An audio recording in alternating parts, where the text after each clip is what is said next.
Amém, meus queridos. Graças a Deus. Deus vos abençoe. Saúdo a todos com a graça e com a paz do nosso Senhor Jesus Cristo. Nós pretendemos aqui agora fazer uma gravação de um estudo que eu ministrei aproximadamente 4 anos atrás, em 2014, lá nas igrejas do pastor Walter Paulino, em São José e Itajaí, Santa Catarina. Na ocasião fizemos várias ministrações, vários temas, e um dos temas que nós abordamos lá foi sobre a conversão de Israel. Só que nós tivemos um problema lá, o áudio não foi gravado pela mesa de áudio da igreja e não pudemos divulgar, né? Embora eu tivesse o texto, o esboço, eu não divulguei então por causa da ausência desse áudio. Eu queria que os irmãos pudessem também acompanhar. Então, o que eu tinha foi uma gravação que eu fiz com um gravador digital. Eu devo ter aqui. Aqui, eu usei esse gravador digital na época, né? Coloquei em cima do púlpito, aí fiz o registro pessoal meu, né? Mas o áudio aqui é ruim, é uma gravação com som de AM, então eu não disponibilizei publicamente para todos. Alguns chegaram até ouvir esse áudio. Então o que eu fiz? Algum tempo atrás um irmão pegou o texto, ou melhor, pegou o áudio dessa gravação que eu fiz e transcreveu.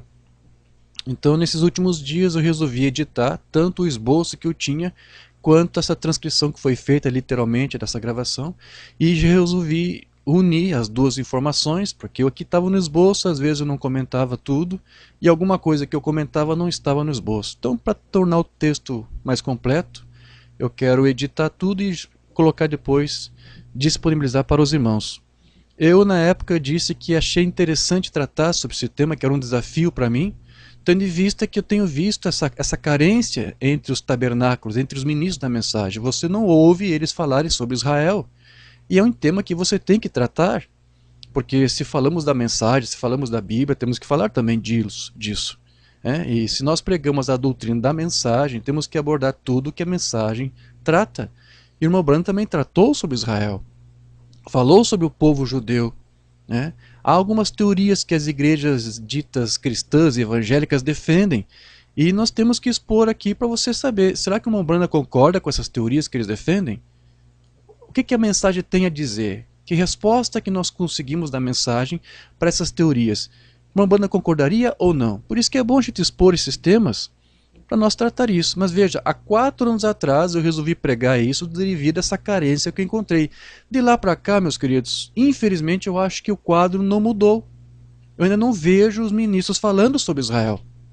E nós temos que tratar sobre isso. Então esse era o meu desejo de querer fazer aqui um registro, dessa vez tanto em áudio como também em vídeo, para que os irmãos possam estudar. Então esse material é exclusivo para os irmãos que estudam a doutrina da mensagem, o que conhece a mensagem, ou para aqueles novos que estão chegando e querem conhecer a mensagem, querem saber o que o irmão Branham pensava acerca desses assuntos que nós vamos tratar aqui. Então é isso que nós pretendemos fazer. Nós vamos fazer aqui esse registro e nós esperamos que isso possa ajudar os irmãos. Eu vou fazer aqui a leitura das notas que eu editei e ao mesmo tempo eu vou aqui fazer os nossos comentários. Amém? O texto na ocasião que eu usei como base para esse estudo se encontra lá em Romanos, capítulo 11, a partir do versículo 25. Mesmo que você esteja ouvindo ou vendo uma gravação, um vídeo, se você tem a sua Bíblia, se você quiser acompanhar a leitura que vamos fazer, seria bom você nos acompanhar. Amém? Então, Romanos 11, 25 diz assim, vamos ler até o versículo 29. Porque não quero, irmãos, que ignoreis este mistério, para que não sejais presumidos de vós mesmos, que veio endurecimento em parte a Israel, até que haja entrado a plenitude dos gentios, e assim todo Israel será salvo. Como está escrito, virá de Sião o libertador, e ele apartará de Jacó as impiedades. Esta é a minha aliança com eles quando eu tirar os seus pecados. Quanto ao evangelho, são eles inimigos por vossa causa. Quanto, porém, à eleição, amados por causa dos patriarcas, porque os dons e a vocação de Deus são irrevogáveis. É muito profundo isso aqui que o apóstolo Paulo está nos dizendo. Eu espero que ao longo desse estudo nós possamos ter um entendimento amplo do que ele está falando aqui para nós. Mas, meus irmãos, uma coisa que eu quero aqui iniciar, para deixar muito bem claro para vocês, é de que existe entre as igrejas evangélicas, na grande maioria delas, uma teoria sendo defendida. Essa teoria é chamada teologia da substituição ou teologia reformada. O que essa teologia da substituição ensina? Que Deus hoje não olha mais para Israel como uma nação, como um povo, como uma nação, como um país. Deus não olha mais Israel dessa maneira. Deus agora olha apenas para a igreja gentílica. Então, quando você vê lá Israel, ser mencionado Israel, ou quando há uma profecia, uma bênção, quando há uma promessa de uma bênção para Israel, você tem que dirigir isso hoje para a igreja, porque a igreja é o Israel espiritual. Deus não olha mais para Israel como uma nação.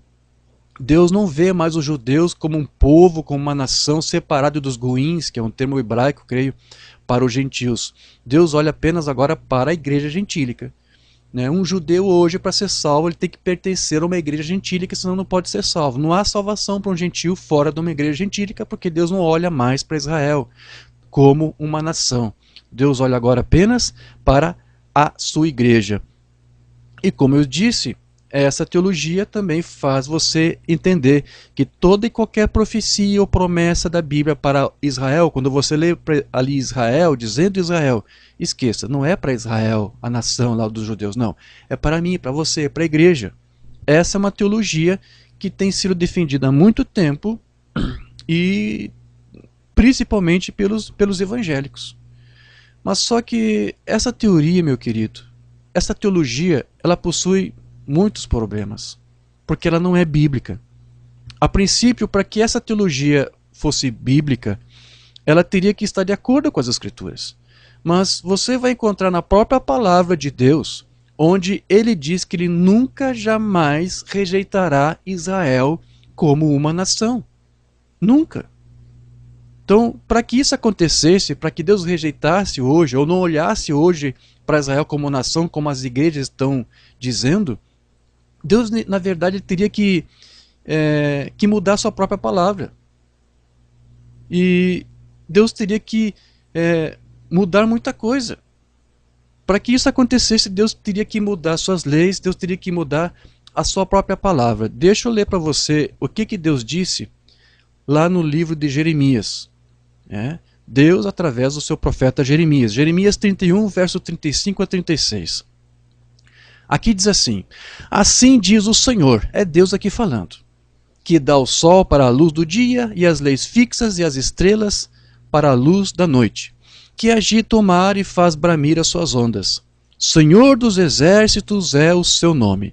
Se falharem estas leis fixas diante de mim, diz o Senhor, deixará também a descendência de Israel de ser uma nação diante de mim para sempre. Você entendeu o que Deus aqui disse? Alguma vez você viu o sol deixar de brilhar de dia, as luzes de noite? Alguma vez você viu o mar não produzir ondas? Há leis que fazem com que todos esses fenômenos aconteçam. Pois bem, se algum dia essas leis deixarem de funcionar, então você pode crer que eu não vejo mais Israel como nação. Mas a pergunta aqui é, você tem visto isso acontecer? Essas leis têm falhado? Você alguma vez deixou de ver as ondas de serem produzidas no mar? Alguma vez você viu o sol deixar de brilhar? Não. Então aqui Deus está dizendo, eu jamais deixarei de ver Israel como nação. Só essa escritura aqui, meus queridos, desfaz essa teologia da substituição, que diz que Deus não vê mais Israel como uma nação. Aqui ele está dizendo, eu jamais vou me esquecer de Israel. Isso nunca vai acontecer.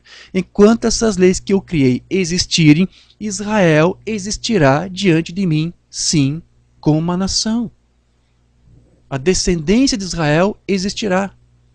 Porém, essa teologia reformada, ou a teologia da substituição, tenta ver essa própria escritura aqui como sendo algo que é aplicado apenas para a igreja. Eles veem dessa forma. Só que, meus queridos, se isso fosse verdade, Bastaria apenas você fazer aqui uma análise criteriosa do texto, do contexto. Ok?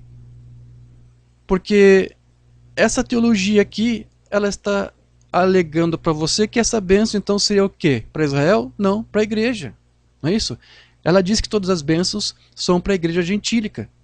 Entretanto, é bem fácil de você ver aqui, de você verificar o quão errado, o quão equivocado que é essa interpretação. Basta você aqui nesse texto substituir Israel por igreja. Tenta ler diferente isso aqui. Tenta ler tudo de novo, só tira a palavra Israel, coloca igreja. Vai fazer algum sentido aqui para você? Não vai fazer. Não vai fazer sentido. Né? Porque aqui diz que fala da descendência da nação de Israel. E a igreja gentílica não é uma descendência, não possui descendentes. A igreja é formada por filhos e filhas. Nós somos filhos e filhas de Deus. Mas a igreja não tem descendência, a igreja não tem filhas. A igreja romana tem suas filhas, a Bíblia diz lá em Apocalipse, né, que são as denominações, mas a igreja ela não possui descendência. E ela não é vista como uma nação, é visto como povo, não como uma nação. E aqui está falando de uma nação, a descendência de Israel. Então isso aqui não pode estar se dirigindo para a igreja, né? Então, essa escritura aqui está se referindo a Israel, porque Deus tem planos para o povo judeu e Deus nunca voltou atrás nesses planos, nessas promessas que ele fez para eles. Ou mesmo, nunca voltou a sua palavra para o que ele disse que ia fazer para este povo. Então, essa teologia da substituição ou teologia reformada, ela é falsa. Amém, meus queridos? Você até poderia fazer algumas adequações das escrituras, com alguma promessa e com alguma bênção. Você poderia fazer uma adaptação de algumas escrituras e dirigir isso de uma certa forma para a igreja, ou até mesmo para você individualmente, como uma bênção ali que foi prometida para o povo de Deus, para os filhos de Deus, né? Você pode fazer uma adequação, né? Mas você não pode ver essa adequação como sendo a única maneira de você interpretar aquela escritura. Porque você não pode negar a palavra de Deus e distorcer o seu verdadeiro sentido, o seu significado com essa adaptação. Você não pode fazer isso. Então você vai ver que até mesmo o irmão Branham algumas vezes fazia adaptações. Ele pegava uma escritura e adequava aquela escritura para dar até mesmo um outro sentido daquilo que ela originalmente estava dando, para poder transmitir uma ideia, uma mensagem, que algo que foi revelado a ele por Deus, por inspiração. Então o Umbanda até podia fazer alguma adequação, ele até podia fazer isso, porque o Umbanda mesmo disse que as escrituras possuem um duplo sentido, ou um significado composto. O Umbanda disse isso. Então, ainda que às vezes o Umbanda se detivesse apenas em um único sentido, que ele às vezes podia fazer para uma escritura, e isso não quer dizer, com essa sua atitude, que ele estivesse negando algum outro sentido que aquela mesma escritura, ou parábola, seja o que for, pudesse ter. Pois ele mesmo disse que toda escritura, toda palavra profética, ela possui um duplo sentido, um duplo significado. Então você pode fazer adequações, Umbanda até fazia isso, mas eu não acredito que ele negava alguma outra interpretação que você poderia dar para aquela escritura. Porque foi ele mesmo que disse que há outras formas de você interpretar. Então Umbanda fazia adequações, mas ele fazia com responsabilidade. Ele fazia sabendo que era algo que Deus estava revelando para ele e que aquilo que ele estava dando, aquela interpretação que ele estava dando, não entrava em conflito com o restante das escrituras. Se o que ele estava dando para você ali era uma mensagem de Deus, aquilo tinha que ser confirmado com a escritura. O profeta disse que a escritura confirma ou prova a escritura, né? Então, vamos para essa teologia aqui dos evangélicos, né? E dos católicos também. Será que uma Umbanda concorda com isso? Será que você encontra amparo na mensagem do William Branham para essa teologia? Será que ele concordaria também com isso? De que Deus não vê mais Israel como nação? Deixa eu ler aqui alguma coisa que uma Umbanda disse. Lá na mensagem A Festa das Trombetas, no parágrafo 141, uma Umbanda vai dizer para você o seguinte: Israel está salvo como uma nação. Ou seja, não como indivíduo, mas como uma nação, como um país, né? Deus trata com Israel como uma nação. Os gentios são um povo para o seu nome, não uma nação para o seu nome, como é Israel. Né? Israel é uma nação. Então veja que a doutrina ou teologia da substituição, ou teologia reformada, ela não encontra amparo, meus queridos, na mensagem. Mombana disse que há até uma diferença entre o Israel natural e a igreja espiritual. Mas você não pode misturar. Se o irmão Mombana concordasse com essa teologia da substituição, isso provaria que ele seria um falso profeta. Mas ele não concordou com essa teologia. Então, é verdade que houve um tempo em que Israel deixou de existir como nação perante os homens, perante os olhos dos homens, né? Por causa da diáspora que eles enfrentaram por vários anos, vários séculos. Mas aos olhos de Deus, Deus sempre viu Israel como uma nação. Deus disse que no dia que Israel quebrasse a aliança que Deus havia feito com eles lá no Sinai, Deus disse, ele prometeu que o dia que Israel quebrasse a aliança, Deus iria espalhar Israel diante das nações, perante as nações. Deus alertou o seu povo judeu de que isso poderia acontecer se caso ele quebrasse essa aliança que Deus havia feito com eles. E você sabe que Israel quebrou essa aliança. Né? Israel serviu aos ídolos e mesmo assim Deus deu um bom tempo para que Israel voltasse atrás, se emendasse, se corrigisse. Mas a sua dureza persistiu por tanto tempo que Deus teve que cumprir todos aqueles alertas, todas aquelas prescrições que Deus havia feito. E isso aconteceu, Israel foi desterrado, Israel foi espalhado pelas nações. Vamos ler isso, isso está lá em Deuteronômio 28, versículos 63 a 64. Assim como o Senhor se alegrava em vós, outros, em fazer-vos bem e multiplicar-vos da mesma sorte, o Senhor se alegrará em vos fazer perecer e vos destruir. Sereis desarraigados da terra a qual passais para possuí-la. O Senhor vos espalhará entre todos os povos. Mas mesmo assim Israel seria uma nação, só que estaria espalhado entre as outras nações. De uma até a outra extremidade da terra, servirás ali a outros deuses que não conhecestes, nem tu, nem teus pais, servirás a madeira e a pedra. Né?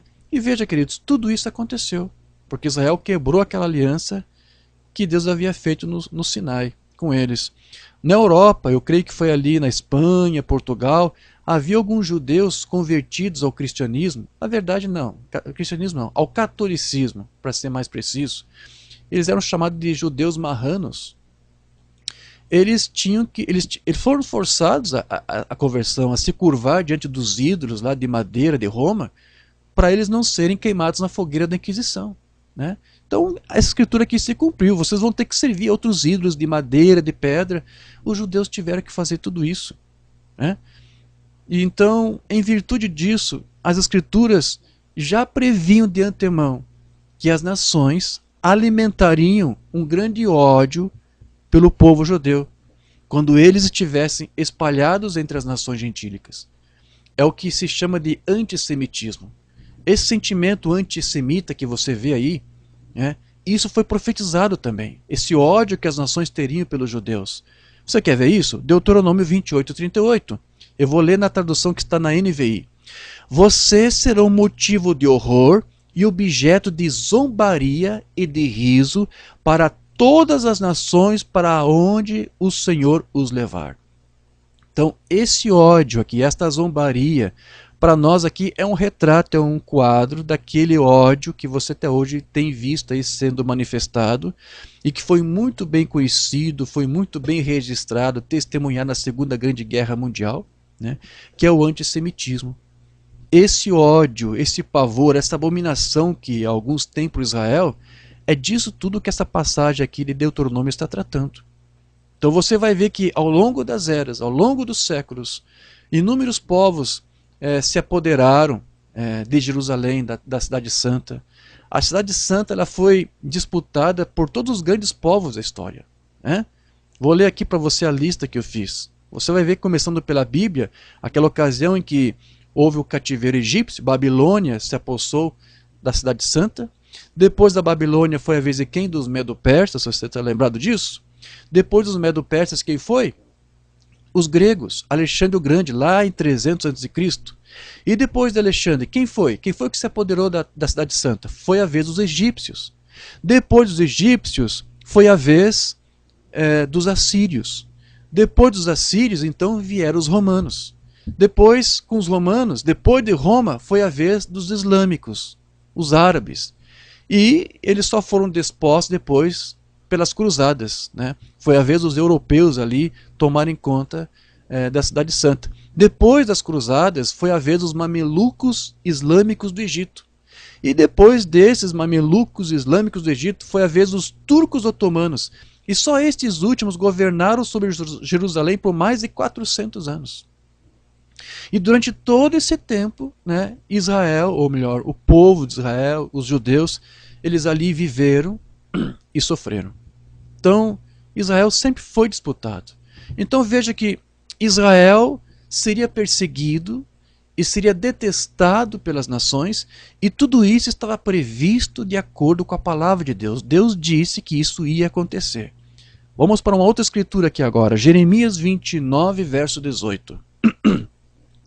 E persegui-los-eis com a espada, e com a fome, e com a peste, falo-eis um espetáculo horrendo para todos os reinos da terra, e os porei por objeto de espanto e de assobio e de opróbrio entre todas as nações para onde os tiver arrojado. Deus disse que ia fazer isso com o povo judeu, quando eles quebrassem as suas leis.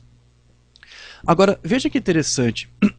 Esse pessoal que inventou a teologia da substituição, que diz que tudo que se refere a Israel, na verdade, é dirigido para a igreja, quando eles leem coisas desse tipo, vocês serão motivo de espetáculo horrendo, objeto de espanto, assobio, opróbrio, aí, nesse caso, eles não convertem isso para a igreja. Aí eles dizem, não, isso aqui é para o judeu. Vê a diferença? Não, aqui sim, aqui é para Israel. Mas a teologia da substituição faz você ver tudo agora voltado ou se cumprindo para a igreja. Mas olha só a falsidade desse povo. Aqui eles dizem, não, isso aqui está sendo cumprido sim com o judeu. É o judeu que está passando por opróbrio e tudo. Mas a igreja também. Se a igreja rejeitasse a sua lei, a sua palavra, ela também seria objeto de tudo isso aqui. Né? Mas na verdade não vamos fazer a mesma adequação que eles fazem. Isto aqui realmente é dirigido para o povo judeu. Mas você sabe que estamos na última era da igreja, que é a era de Laodiceia, né? Que vai ser vomitada. Vai ser vomitada, ou está sendo vomitada da boca de Deus. Então, alguns teólogos aqui da substituição admitem que isso aqui é um cumprimento para Israel. Por quê? Porque é desfavorável você dizer que isso aqui é para a igreja. Né? Então, aí eles têm que dizer que isso aqui é para o povo judeu. Então veja que é bastante conveniente para eles. Né? Mas, de fato, esse quadro aqui, de Jeremias 29, ele está mostrando para você o problema que Israel vem enfrentando ao longo dos séculos, e é por isso que eles têm passado por tudo isso. Né? Israel, ele sempre teve os seus inimigos ao longo dos séculos. Atualmente, nos dias de hoje, Israel possui pelo menos dois grandes inimigos. Né? Os dois grandes inimigos da atualidade de Israel é, em primeiro lugar, o povo árabe, o povo islâmico, e em segundo lugar, adivinha quem é? Isso mesmo, o Vaticano, a Igreja Romana. Esses são os dois maiores inimigos do povo judeu hoje. Ok? Basta você ver o que tem acontecido, não só nos dias de hoje, mas nos últimos séculos, você vai ver que esses têm sido os maiores inimigos do povo judeu hoje. Então, por exemplo, falsamente se contou na história que nas primeiras cruzadas os católicos teriam desejo de libertar a cidade santa de Jerusalém e devolver essa cidade para Israel. Na época estava de posse lá dos islâmicos, não é isso? Os turcos seljúcidas. Então houve lá uma propaganda pelo Papa Urbano II, lá no século XI, 1095, alguns dizem que foi 1097, que foi quando começou a primeira cruzada. Eles disseram lá que eles queriam devolver Jerusalém para o povo de Israel. Deixa eu ler aqui o discurso que o Papa Urbano II fez na época, quando ele promoveu a primeira cruzada. Temos que conquistar aquela cidade santa e devolver para Israel. Aqui ele disse: empreendei o caminho do santo sepulcro, arrancai aquela terra daquela raça malvada e submetei-a a vós, porque ela foi dada por Deus em propriedade aos filhos de Israel, como diz a Escritura, nela correm rios de leite e mel. Esse é o discurso do Papa Urbano II para justificar um ataque, uma invasão a Jerusalém, a cidade santa, alegando que eles deveriam devolver isso para Israel. Então, quem é essa raça malvada aqui que o Papa fala? Temos que tirar essa terra daquele povo malvado, daquela raça malvada. Quem era essa raça malvada que Urbano II estava falando aqui? Será que era apenas dos turcos seljúcidas que estavam lá na época? Não. O Papa Urbano II também estava incluindo aqui os judeus, como essa raça malvada aqui. Então, ele está tratando não apenas daqueles povos ali, mas também dos judeus. Quando você vai estudar ali a história, você vai ver que quando aqueles guerreiros que o Papa enviou, diz que foi mais de 500 mil guerreiros, saindo da Europa em direção a Israel, durante todo o percurso, eles mataram todos os judeus que eles encontraram pelo caminho. Havia inclusive um famoso general lá da primeira cruzada, um general francês, Godefroy de Bouillon. Este homem ele fez um juramento dizendo que vingaria a morte de Cristo, matando até o último judeu que ele pudesse encontrar. E foi o que ele fez. Eles mataram vários judeus ao longo do caminho. Quando eles chegaram em Jerusalém, cercaram a cidade, durante 5 semanas foi o tempo que durou o cerco, até que eles conseguiram penetrar as muralhas e entrar, invadir e tomaram conta da cidade e matar aquelas pessoas que estavam ali, inclusive os judeus. Os poucos judeus que ali se permitiam viver, se refugiaram nas sinagogas. E os cruzados queimaram vivo todos os judeus dentro daquelas sinagogas. Mas como, irmão Diógenes? O Papa Urbano não disse que devolveria Jerusalém para os filhos de Israel? Sim, mas eu creio que você já está entendendo. Essa teologia da substituição não é uma coisa recente, é uma coisa antiga. Foi Roma que inventou isso. Na verdade, Roma é a mãe de todas as teologias falsas, não é verdade? Então foi aí que começou essa teologia da substituição. Israel não foi conquistado para ser devolvido para o povo judeu, a cidade santa de Jerusalém. Não. O Papa queria fazer de alguma forma ali da cidade santa de Jerusalém o seu Vaticano. Sempre foi esse desejo. Então aquilo foi uma propaganda enganosa, porque ali desde o início você vê que eles já estavam interpretando as escrituras de uma outra forma. O Israel espiritual é a igreja romana. Então a cidade santa deveria ser devolvida para Israel, que na verdade são os filhos de Roma. Era essa interpretação que eles estavam dando ali para a escritura. E aí você começa a ver que o quadro de Jeremias 29, que trata do antissemitismo, vem se cumprindo então desde aquele tempo até os dias de hoje. E como nós dissemos, esse ódio antissemita ele foi muito bem testemunhado nesses últimos dias através da Segunda Guerra Mundial, onde mais de 6 milhões de judeus foram mortos nos campos de concentração, nas câmaras de gases. Então, ainda antes, na verdade, que começasse aquela guerra, bem antes disso, Hitler, antes de perseguir os judeus, ele já estava espalhando aquele ódio antissemita por toda parte. Por exemplo, é muito conhecido aquele caso do transatlântico St. Louis, que saiu da Europa em 1939 com mais de 900 refugiados judeus. Sabendo da política antissemita de Hitler, esses judeus tentaram buscar amparo, buscar o refúgio em outros países. Esse transatlântico foi para 3 países pelo menos. Foi para Cuba, foi para os Estados Unidos e depois foi para Canadá. Esse transatlântico, esses refugiados foram rejeitados por cada um deles. Cuba rejeitou receber os refugiados judeus ali. Roosevelt, que era o presidente na época, também recusou receber esses judeus, mesmo sabendo que 700 deles tinham, como é que se diz, cartas, né? Tinham visto de imigração para entrar nos Estados Unidos, mas devido a algumas leis obsoletas de imigração, o governo americano não aceitou esses judeus. Dali então o transatlântico foi para o Canadá, né? E ali eles quase aceitaram, né? Você vai fazer uma pesquisa, você vai ver que houve vários problemas também ali de diplomacia, e eles quase haviam aceitado aqueles refugiados. Nos últimos momentos ali, final, eles rejeitaram, e o que aconteceu? O transatlântico levou de volta todos aqueles judeus para a Europa. E quando chegaram lá, houve ali alguns acordos então entre alguns países e distribuíram os refugiados. Cada país ficou com um grupo, né, uma quantia X. Só que o que foi que aconteceu? Logo em seguida, a Segunda Guerra começou. E alguns daqueles países que receberam os refugiados foram conquistados por Hitler. Então, sabe-se que pelo menos um quarto daqueles refugiados judeus foram depois mortos nos campos de concentração, né, da Segunda Guerra. Porque você sabe que Hitler procurava o que se chama de uma solução final para o povo judeu. Ele queria o extermínio de Israel, ou do povo judeu. Então, observe que este quadro aqui de Jeremias 29, ele vem se cumprindo literalmente.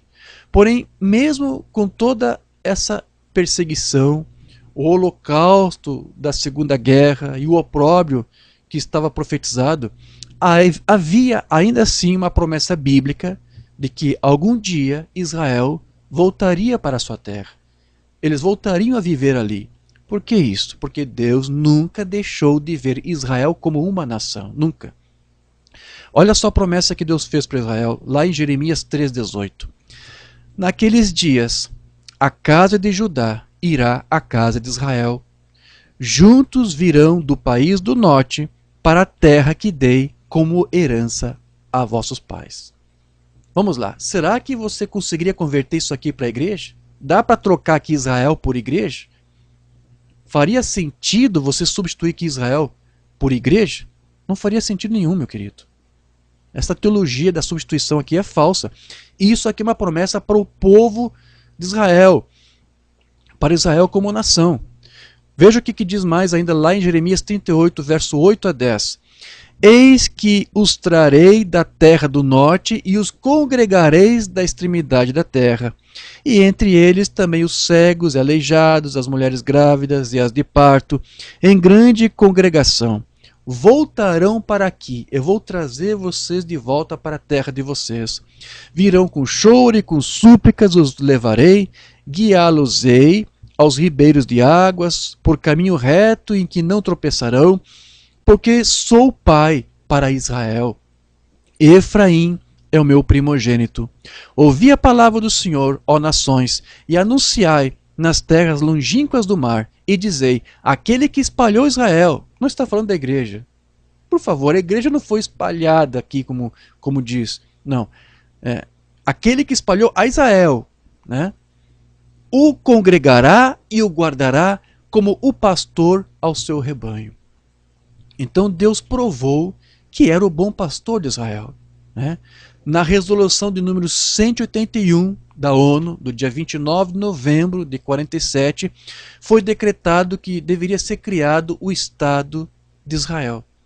A Palestina ali então deveria ser dividida em duas partes, sendo que uma parte, 18%, seria para os judeus, e o restante, 82%, seria para o povo árabe.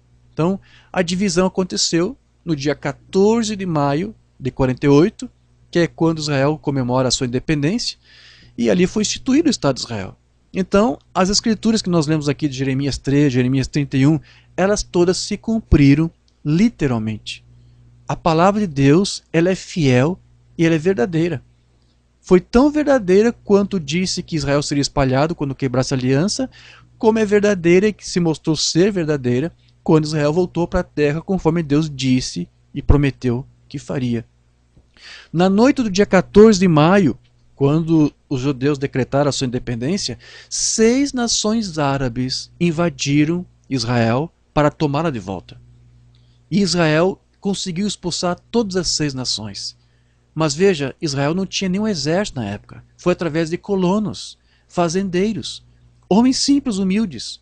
Foram com colonos que os judeus conseguiram expulsar aquelas 6 nações árabes. Mas como isto? Não foi exatamente eles, foi a mão de Deus ali. Deus prometeu que traria eles de volta. Ele disse: eu vou ser o bom pastor, eu vou para esse rebanho. E Deus é o bom pastor. Ele provou isto, guardando este povo, guardando ali Israel, que nunca deixou de ser visto aos olhos de Deus como uma nação. Mas observe, queridos, mesmo agora Israel, já estando na sua terra, conforme Deus prometeu que faria, ainda assim permanece sendo uma nação e um povo desprezado por todas as outras nações.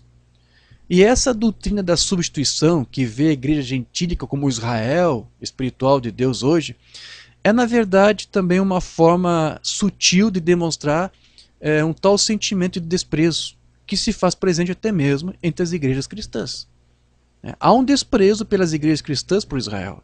Por isso que criaram essa teologia, e que é, como eu tentei provar aqui, da igreja católica, a igreja mãe, mas as filhas, as igrejas evangélicas, muitas delas estão adotando essa mesma teologia. Então, o desprezo está por toda parte, até entre os que se dizem cristãos. O desprezo por Israel está por toda parte. E a repulsa que Israel continua sofrendo serve apenas para evidenciar o cumprimento de uma outra profecia bíblica que você vai encontrar nas Escrituras. O profeta Balaão, ele entregou uma profecia concernente a Israel. E pelo seu contexto histórico, nós verificamos que essa profecia ali de Balaão vem se cumprindo plenamente nesses últimos dias, para ser mais específico. Vamos ver com essa profecia? Você vai encontrar isso lá em Números 23, versículo 9. Aqui Balaão disse o seguinte: pois do cume das penhas vejo Israel, e dos outeiros o contemplo. Ele estava no alto monte, Israel estava lá no vale acampado, Balaão estava contemplando, mas de repente a inspiração do Espírito veio sobre Balaão, e ele disse isso: eis que é povo que habita só, e não será reputado entre as nações. Então veja, isso está se cumprindo hoje. Essa palavra aqui, reputado, ela vem lá do hebraico naushab. E essa palavra significa contado, estimado, considerado, respeitado, honrado. Ou seja, dizer que Israel não seria reputado, não será reputado entre as nações, quer dizer o quê então? Quer dizer que não seria respeitado, não seria honrado, não seria considerado, não seria estimado ou sequer contado. E nós vemos, queridos, que isso hoje está se cumprindo literalmente em nossos dias. Hoje as nações, a grande maioria, desprezam Israel. Até mesmo blocos econômicos, como por exemplo o Mercosul. Há vários países que são hoje pró-árabe, a favor dos árabes e contra Israel. Infelizmente o nosso governo atual, por exemplo, tem que fazer esse registro, é uma mancha negra para a nossa história do nosso país. Nossos últimos governos são pró-árabes, são contra Israel. Há um senhor agora que está preso. Está preso porque é um criminoso, senão não estaria lá. Mas, tempos atrás, esse senhor foi um presidente deste país. Você sabia que quando ele foi um presidente, sem consultar a mim e a você, esse senhor tirou dos nossos impostos cerca de equivalente a 25 milhões de dólares e financiou ao Hamas? Você sabia disso? Doou 25 milhões de dólares para o Hamas. Quem é o Hamas? Você sabe quem é? É aquele povo que fica lá na fronteira de Gaza, que cava túneis para chegar lá do outro lado, para levar lá armamentos, munições e homens-bomba, para criar terrorismo na terra de Israel. Esse senhor financiou esse povo. O outro governo que veio depois dele foi mais desastroso ainda, não aceitou um embaixador de Israel. E o atual, que substituiu todos eles, também está na mesma qualidade, está no mesmo estágio, porque recentemente ele se opôs contra Israel, votou contra Israel, alegando que Israel está ferindo direitos humanos, leis dos direitos humanos. Então, esses nossos últimos governos estão debaixo de uma maldição. Mas maldições se quebram. E a única forma de nós quebrarmos isso é colocar um outro líder lá, um outro presidente, um outro chefe, outro cabeça, um outro big boss man aí, que tenha pelo menos a mesma postura como o nosso presidente atual aí dos Estados Unidos, Donald Trump, tem tido com relação a Israel. Tem demonstrado um respeito. E isso tem promessa da Bíblia para isso.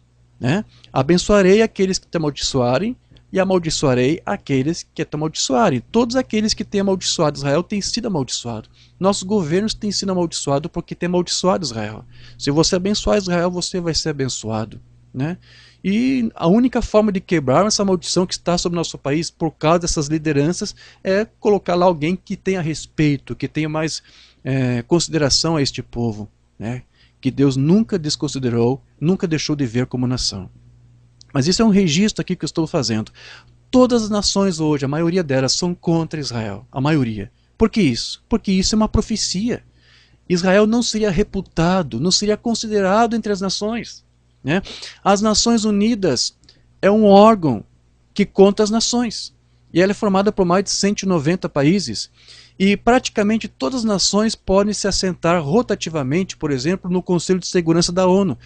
Todas as nações podem, menos Israel. Israel é proibida. Até nações terroristas como o Sudão já assentaram no Conselho de Segurança da ONU, mas Israel não pode.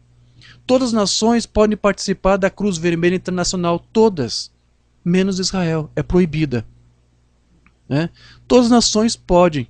Se isso aqui não for um cumprimento de Deuteronômio 29, 23:9, então não sei o que é. Então, como eu disse, as nações elas são pró-árabe e elas são contra Israel. A ONU já fez mais de 370 condenações contra Israel por simplesmente ter se defendido dos ataques terroristas que tem sofrido, né? Mas nenhuma vez a ONU condenou os ataques terroristas que têm sido levantados contra Israel. Até mesmo aquele líder da OLP, o Yasser Arafat, né, nenhuma vez foi criticado ou condenado pela ONU, muito pelo contrário. Recebeu o Prêmio Nobel da Paz. Mesmo Arafat ter dito publicamente que a paz para o povo árabe significaria a extinção completa do povo judeu. Arafat disse isso e recebeu o Prêmio Nobel da Paz. Então, as nações são contra Israel, né? Alguns registros aqui que eu quero ler para você. Em março de 99, a União Europeia não reconheceu a soberania dos judeus sobre Jerusalém. Houve uma bula papal também, inclusive criada pelo Papa João Paulo II na época, em 2000, onde ele rejeitava a soberania de Israel sobre Jerusalém. Por que isso? Estou tentando dizer para você, esses são os dois maiores inimigos de Israel hoje, o povo árabe e o catolicismo. E todos que estiverem ligados ao catolicismo, ao Vaticano, também vão ser, né? Então, nós sabemos que historicamente Israel sempre foi cobiçada também por Roma. Quando a Companhia de Jesus, de Inácio de Loyola, foi criado, leia a história, você vai ver que os jesuítas, desde o início, um dos principais objetivos dessa Companhia de Jesus era fazer de Jerusalém o seu Vaticano. É um sonho também do Papa, né? Mas por isso que eles nunca vão reconhecer essa cidade santa como pertencente aos judeus. Inclusive, em fevereiro de 2000, a Igreja Romana assinou um acordo com a OLP, com o povo árabe, onde se pedia garantias internacionais para que Jerusalém fosse mantida sob controle internacional e não dos judeus. O Vaticano simplesmente não admite que os judeus tenham controle sobre Jerusalém. Então veja que esses dois principais inimigos de Israel muitas vezes estiveram juntos para maquinar contra a soberania do povo judeu sobre aquela terra que Deus devolveu para eles. E é interessante observar que os judeus sempre foram impedidos de viver em paz nas terras palestinas. Mas os palestinos, que são os árabes, eles conseguem viver em paz com os judeus lá em Jerusalém, né? Mas não há a mesma recíproca, infelizmente. Agora, por quanto tempo será que isso vai durar? Por quanto tempo será que vai continuar essa perseguição histórica das nações contra Israel? Por quanto tempo ainda haverá essa disputa histórica das nações pela Cidade Santa? Até quando isso vai durar? Você vai ter a resposta disso lá em Lucas 21, 24. Jesus vai dizer para você até quando vai durar tudo isso. Jesus diz aqui: até que os tempos dos gentios se completem, Jerusalém será pisada por eles. Ou seja, enquanto persistir aí a dispensação gentílica, né, os gentios vão continuar disputando Jerusalém, disputando a cidade, vão continuar pisando nessa cidade. Enquanto essa dispensação gentílica ainda estiver em vigor, é exatamente isso que nós vamos ver. As nações tentando disputar Jerusalém e desprezando o Estado de Israel e os seus direitos. Mas observe que aquilo que foi dito lá na antiguidade, então, está acontecendo hoje. Amém? Hoje você vê Israel sendo reputado, não sendo reputado, né? Não sendo considerado pelas nações. E, em primeiro lugar, teria que haver, então, um grupo que todas as nações se coligassem para depois deliberar sanções contra ela, né? Não será reputado pelas nações. Então tem que haver um grupo de nações e essas nações não deveriam considerar Israel. Seria visto como um povo só. Balaão olhou e disse, eu vejo esse povo só. E é assim que Israel está. Israel está só entre as nações. Então essa profecia tem sido cumprida realmente, literalmente.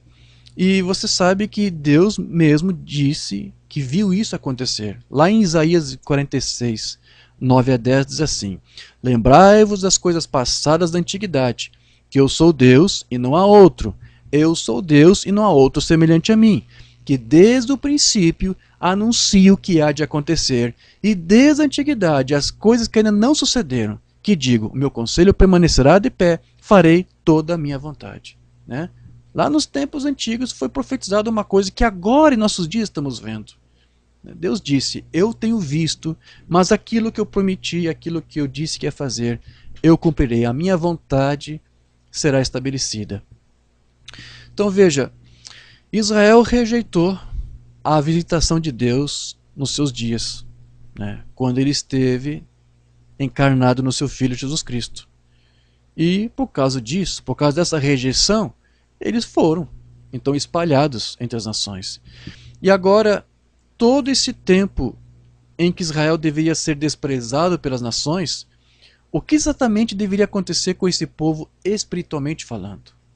Por eles terem rejeitado a Cristo e por eles terem sido espalhados pelas nações, o povo de Israel deveria se manter cegado, porque se eles foram cegos para não ver o Cristo entre eles, eles deveriam continuar cegados. Era este o desejo, era isto o decreto que Deus estabeleceu. É essa a condição espiritual em que Israel se encontra hoje. É um povo, é uma nação cegada quanto à relação de Cristo ser o Filho de Deus e que foi enviado por Deus. Né? E o povo de Israel está cegado porque o Umbanda também disse que isso aconteceria até que a plenitude dos gentios se consumasse. Mas o irmão Branham, ele nunca afirmou que Israel deixaria de ser o povo eleito de Deus. Mesmo durante todo esse tempo, esse período de cegueira.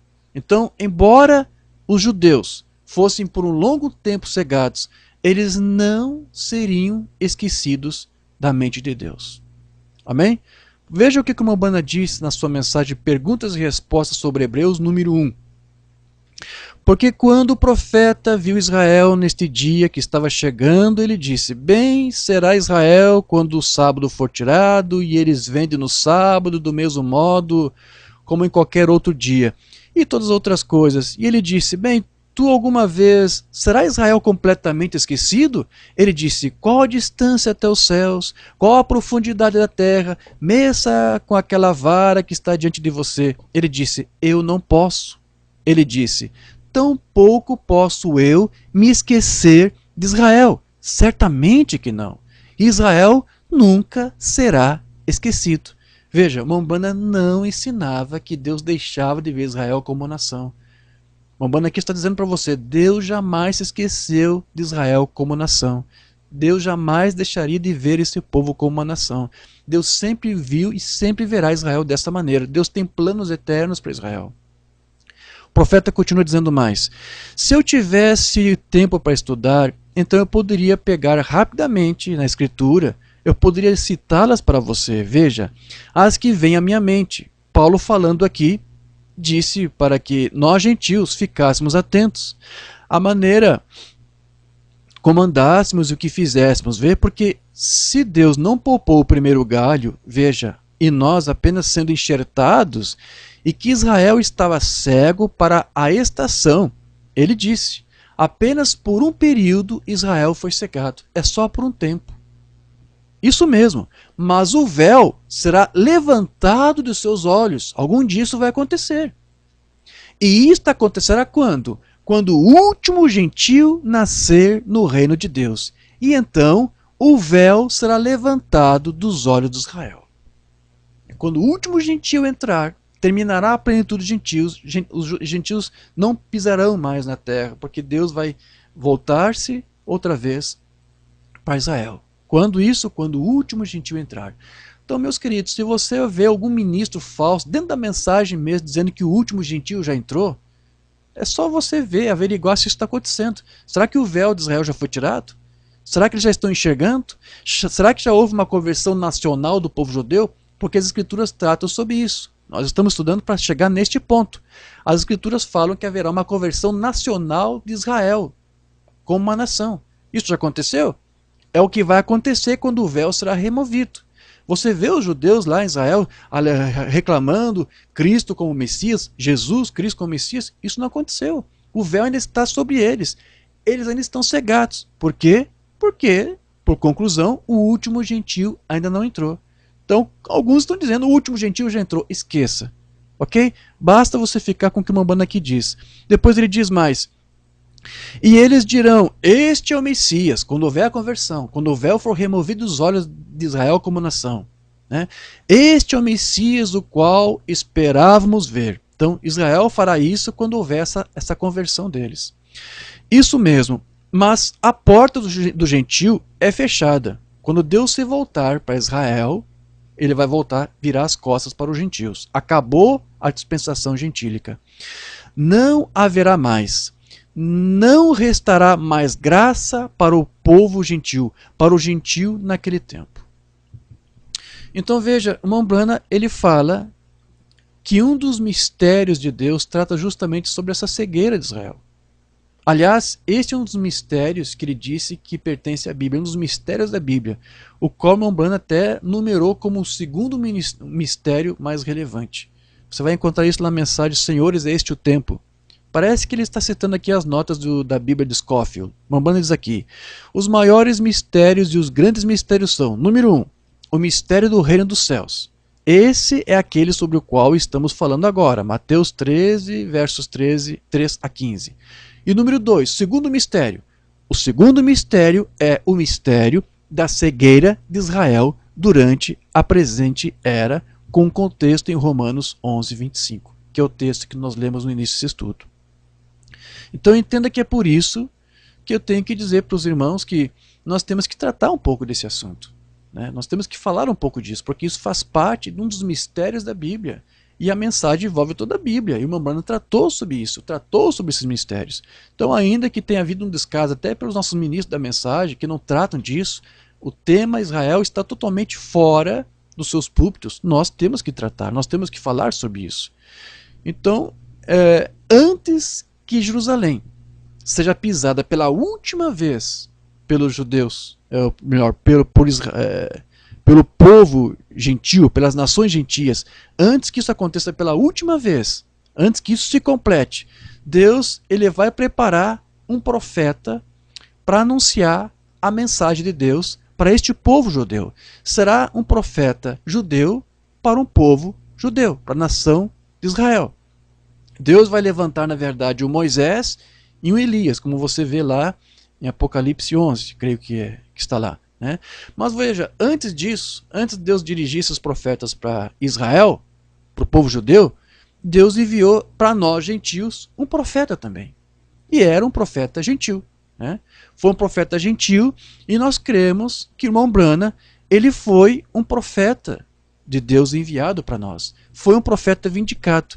Gentil, é verdade, mas era um profeta de Deus vindicado. Algum tempo atrás eu recebi um e-mail do irmão que faz parte desses grupos messiânicos que confessam Jesus como sendo o Messias, admite que Jesus é Messias, né? É Yeshua HaMashiach. Então esse irmão messiânico, talvez fosse judeu também, eu não sei. Porque ali é uma mistura, há alguns que são judeus, outros são gentios que se judaizam, guardam a lei, guardam as festas, guardam os sábados, né? Esse irmão me escreveu um e-mail dizendo o seguinte, vocês estão crendo neste profeta William Branham, Só que esse William Branham, este profeta, é falso porque ele é um gentio. Você tem que ficar com a Bíblia hebraica. Nem sequer essa Bíblia que vocês leem é uma Bíblia correta, porque essa Bíblia de vocês é a Bíblia católica, porque essa Bíblia está cheia de acréscimos, cheia de interpolações. Você tem que ficar com a Bíblia hebraica.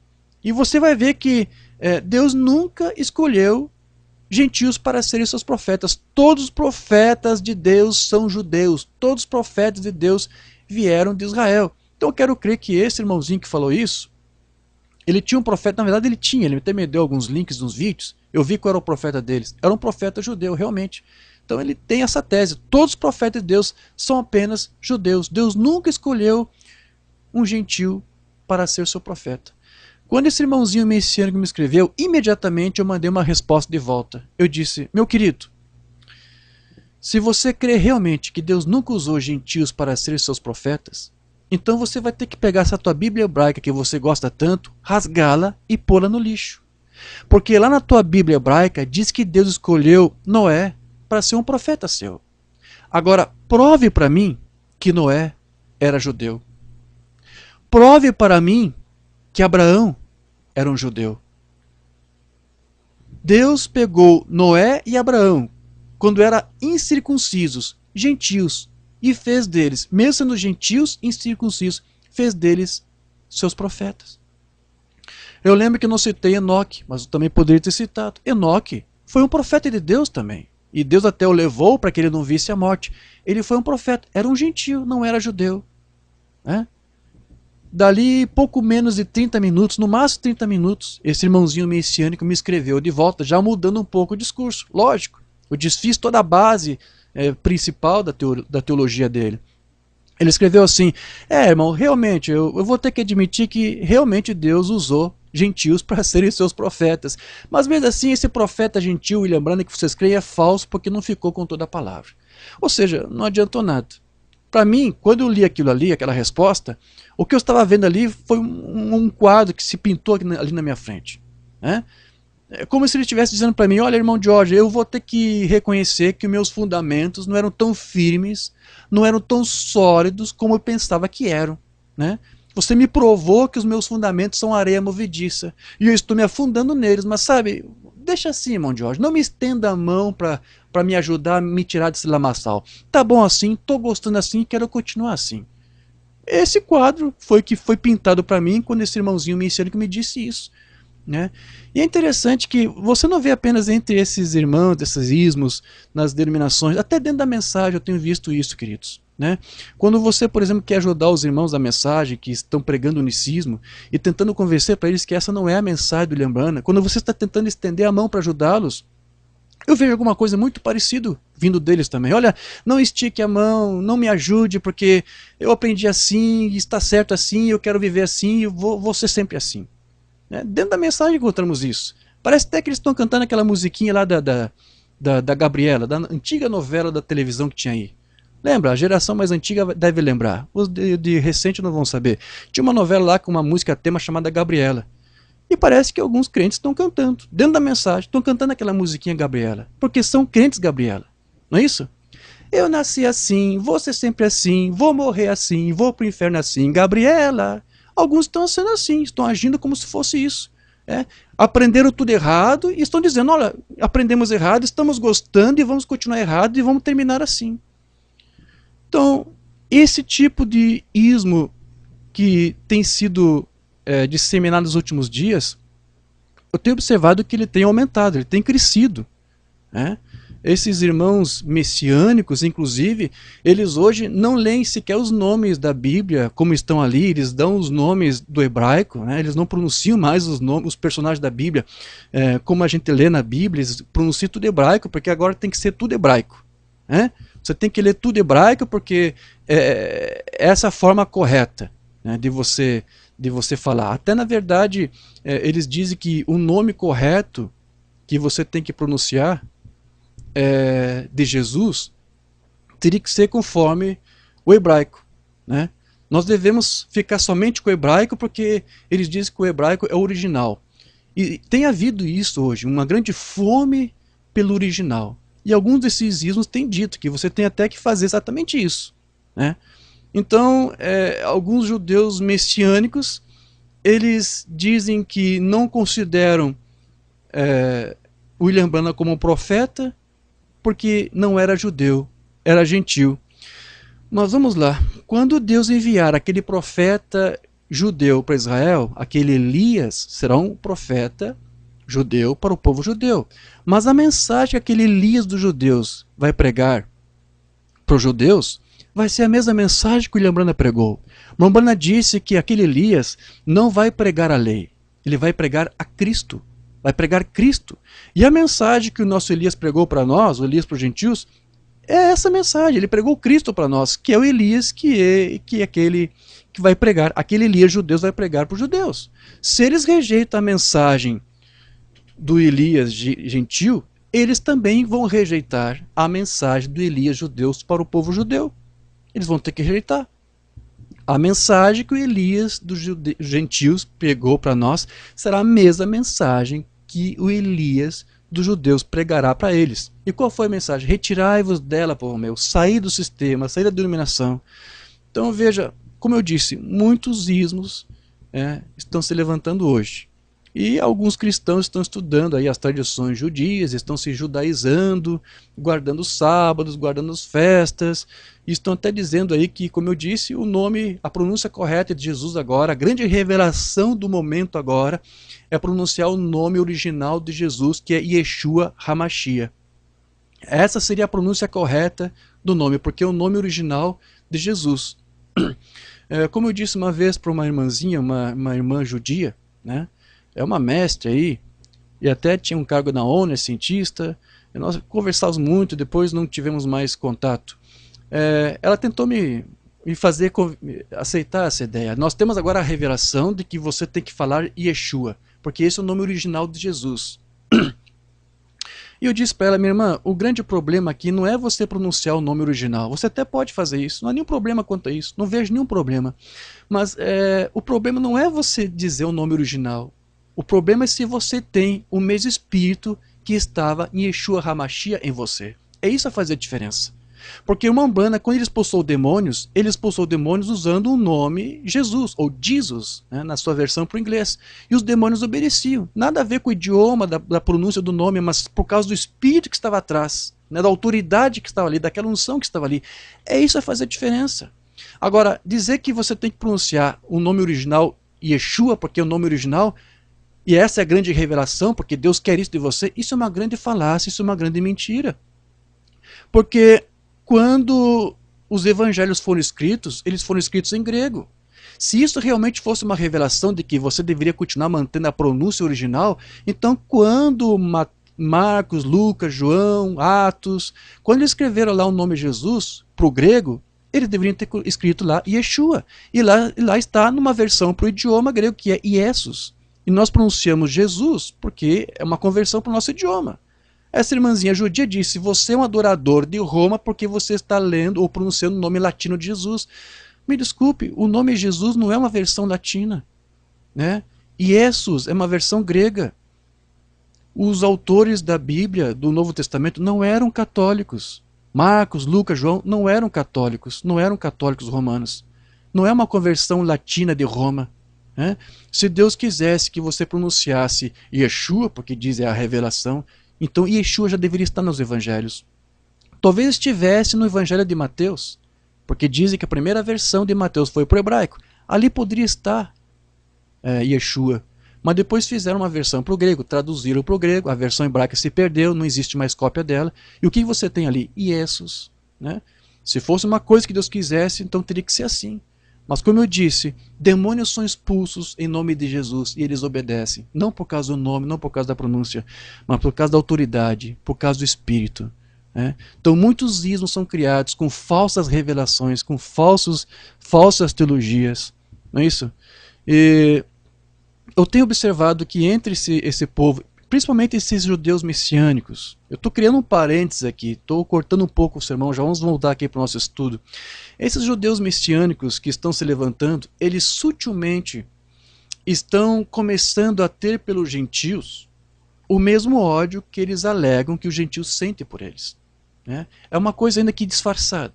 mas eu tenho acompanhado algum grupo aqui e ali e eu tenho visto isso acontecer. Então tudo isso é apenas, né, um parênteses aqui que eu estou criando aqui para nós tratarmos sobre isso. Mas vamos voltar aqui então para o nosso estudo. Então Deus enviou um profeta para os gentios, para nós. E nós cremos que não foi a primeira vez que Deus fez isso, né? Deus usou profetas gentios no passado, e Deus pode fazer hoje novamente. Se ele usou profetas gentios, por que ele não pode usar hoje? E ele usou. William Branham foi um profeta gentil, né? Não é humilhante, não é vergonhoso para nós gentios saber que Deus usou profetas judeus para falar com o povo, conosco. Por que é tão humilhante para um judeu saber que nesses últimos dias Deus usou um gentil para falar conosco? Para nós gentios não é humilhante para nós saber que Deus usou profetas. Amém, damos amém por isso. Mas por que para o judeu é humilhante, né, admitir que Deus usou um gentil? E Deus usou, queridos, porque ele é o mesmo ontem, hoje e eternamente. Amém? Então veja, tudo isso, por que está acontecendo isso? Porque isso faz parte dessa cegueira de Israel, que tem perdurado já por alguns séculos, né? E sempre houve, na verdade, tentativas de aproximar Israel, os judeus, da mensagem, do evangelho.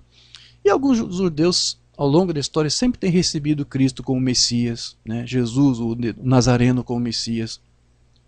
Mas, no geral, os judeus sempre têm rejeitado, né? Porque esse é o momento deles, esse é o período de cegueira em que eles estão vivendo. Esse é o tempo em que ainda Deus está se voltando ou está tratando com os gentios, está tratando com graça e com misericórdia.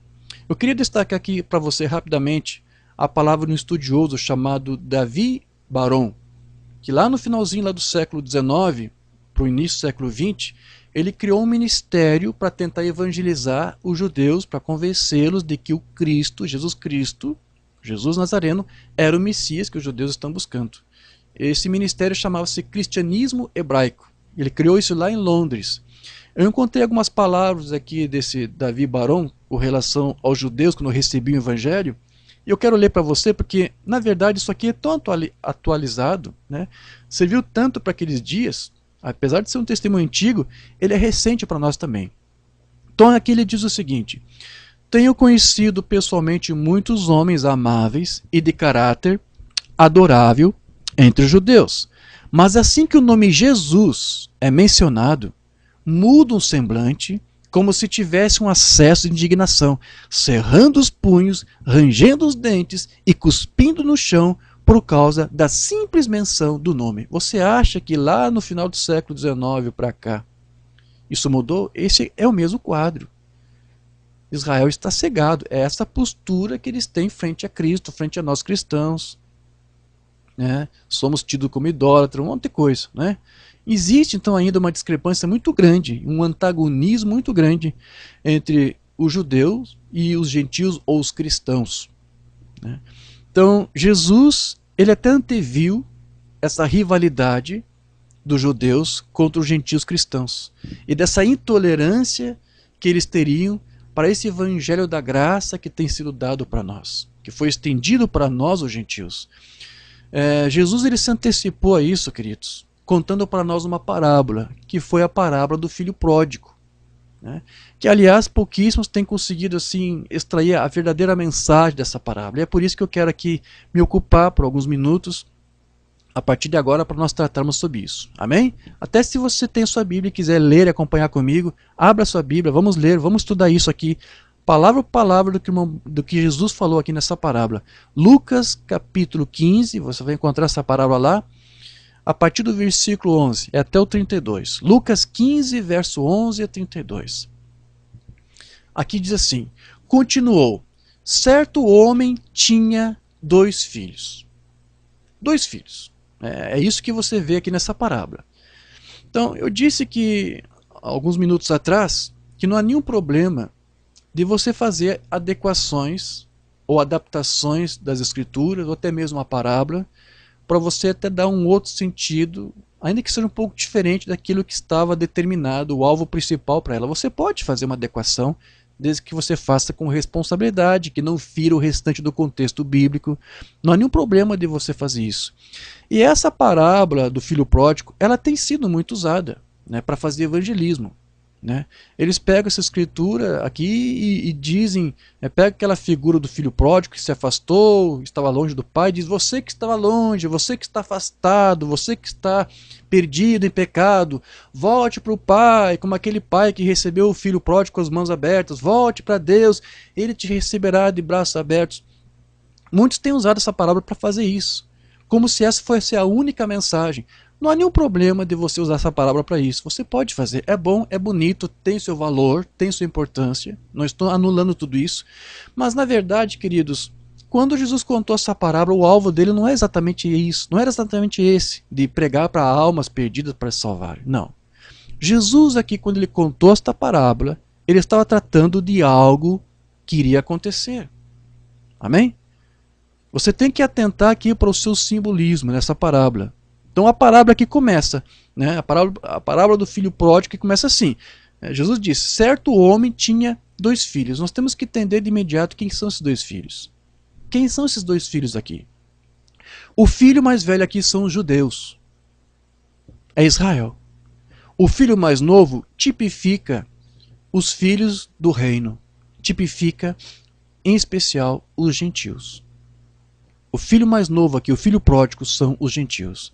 Depois, continua mais dizendo o seguinte: o mais moço, o filho pródigo, que agora vocês sabem em tipologia o que significa, o mais moço deles disse ao pai: pai, dá-me a parte dos bens que me cabe. E ele lhe repartiu os haveres. Então, vamos lá. Você tem que entender cada elemento aqui desta parábola. Não é normal para um filho pedir a parte da herança antes que o pai morra. E foi exatamente isso que o jovem mais moço aqui, o filho mais moço, pediu. Por que isto? Porque na verdade Cristo aqui está criando uma situação com esse diálogo, para dar para este filho mais moço aqui um quadro de insensatez, porque é isto que este filho está sendo. Não é sensato você pedir herança antes da morte do pai. Então ele está fazendo isso. Por quê? Porque Cristo está criando um quadro de insensatez. E por que eu digo isso? Porque os gentios nas escrituras sempre foram vistos como um povo insensato.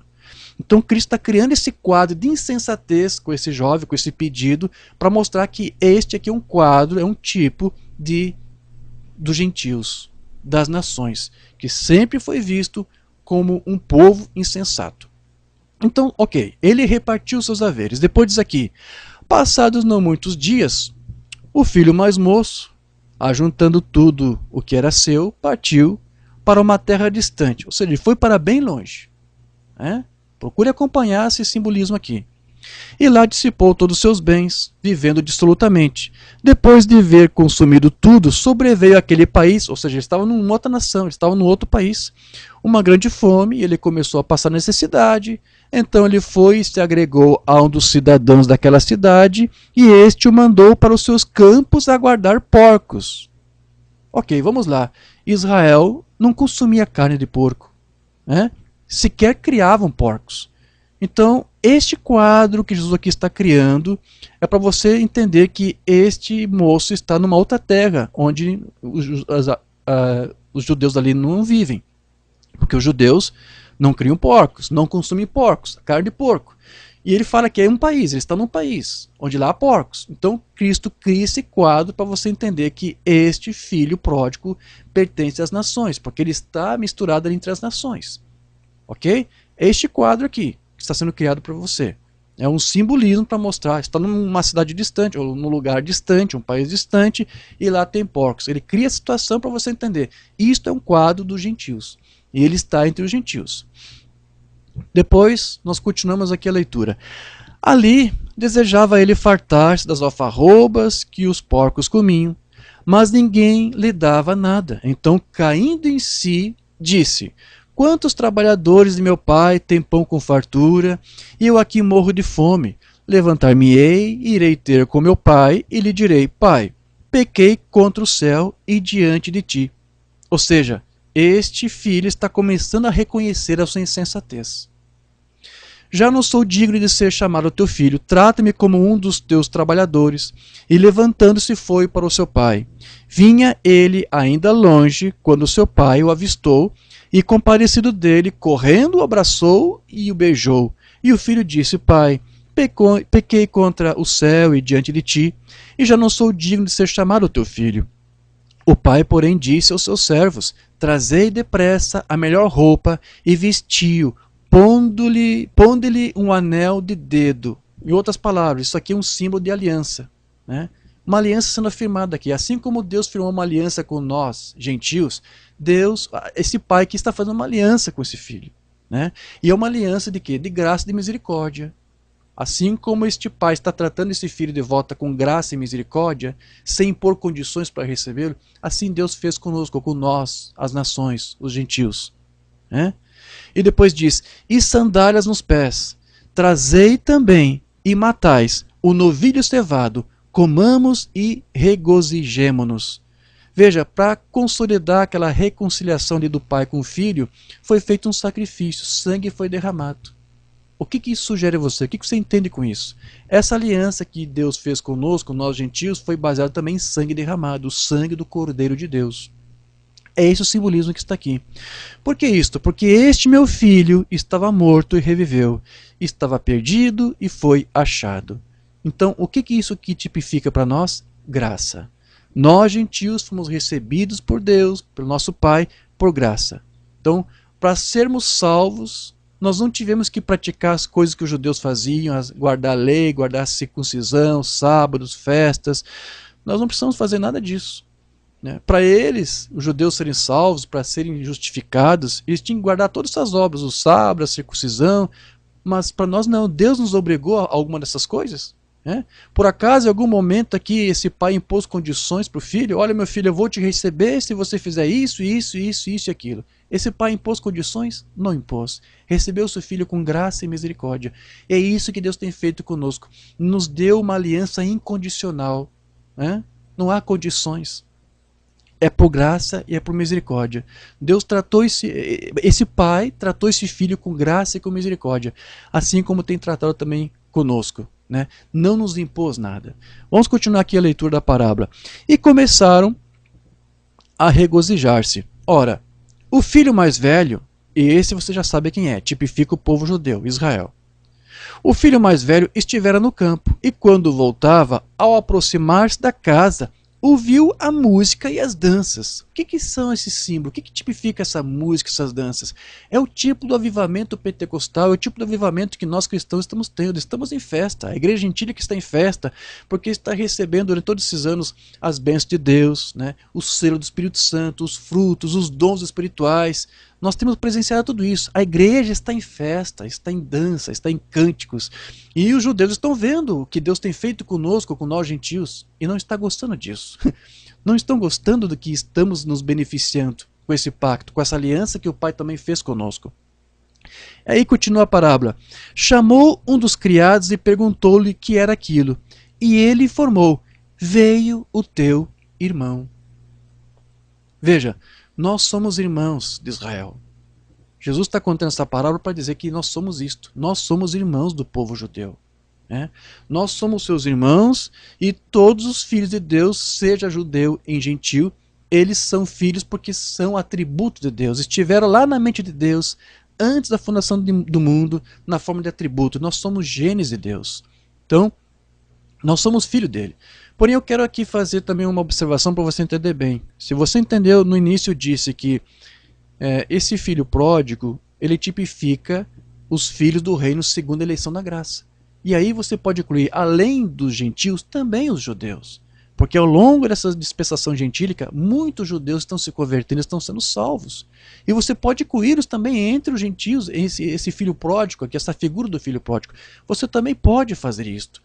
Porém, você não pode misturar ou confundir isso com a conversão que vai haver de Israel como nação. Quando houver a conversão de Israel, eles vão ser salvos como uma nação inteira. Será muito diferente do que você está vendo agora ao longo dos séculos. Um pingadinho de judeu, um aqui e um ali, individualmente. Você pode incluí-los nessa figura aqui do filho pródigo, que são os filhos do reino segundo a eleição da graça.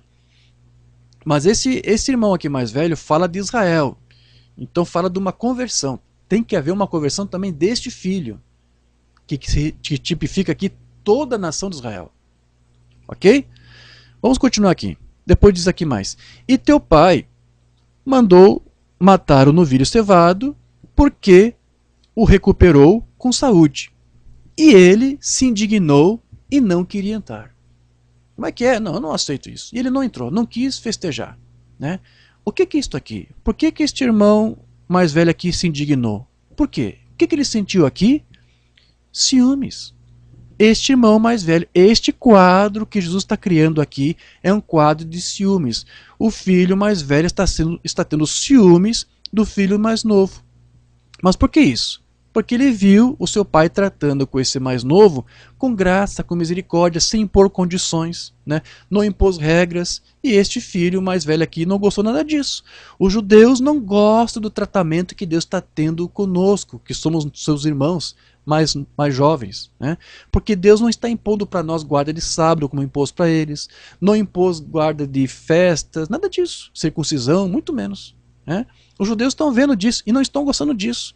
Eles estão com ciúmes desse tratamento que Deus está dando para nós, né? Mesmo não sendo judeus no sangue, temos uma aliança com Deus, temos comunhão com o mesmo Espírito que os judeus tiveram no passado, antes de quebrar a aliança que eles também tinham com esse Deus verdadeiro.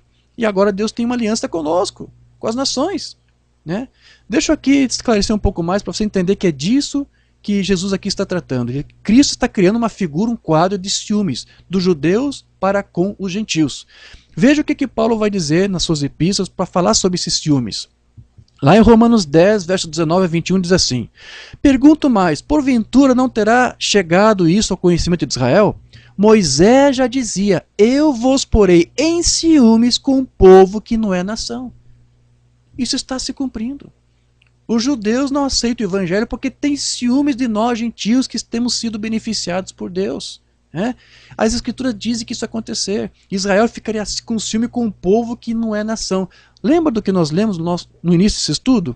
Quando o irmão Brana disse, os gentios são um povo para o seu nome, mas não uma nação para o seu nome como é Israel. Né? Então, a escritura já diz, Deus faria esse povo de Israel ter ciúmes com um povo que não é nação. Nós não somos uma nação, a igreja não é uma nação, não é descendente. Né? Então é disso que está tratando aqui. A igreja gentílica é um povo, mas não uma nação. Então esses ciúmes que o filho mais velho está tendo pelo irmão mais novo é um tipo desses ciúmes que está tendo hoje dos judeus por nós gentios. E isso tudo foi antevisto por Deus. Deus viu que isso ia acontecer. Né? Vou ler de novo aquilo que está lá em Isaías 46.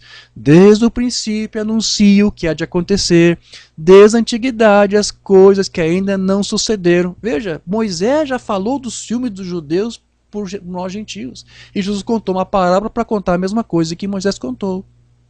Você está entendendo agora? Estamos dando o simbolismo correto da parábola para você entender. Ok, veja o que mais Paulo vai dizer aqui.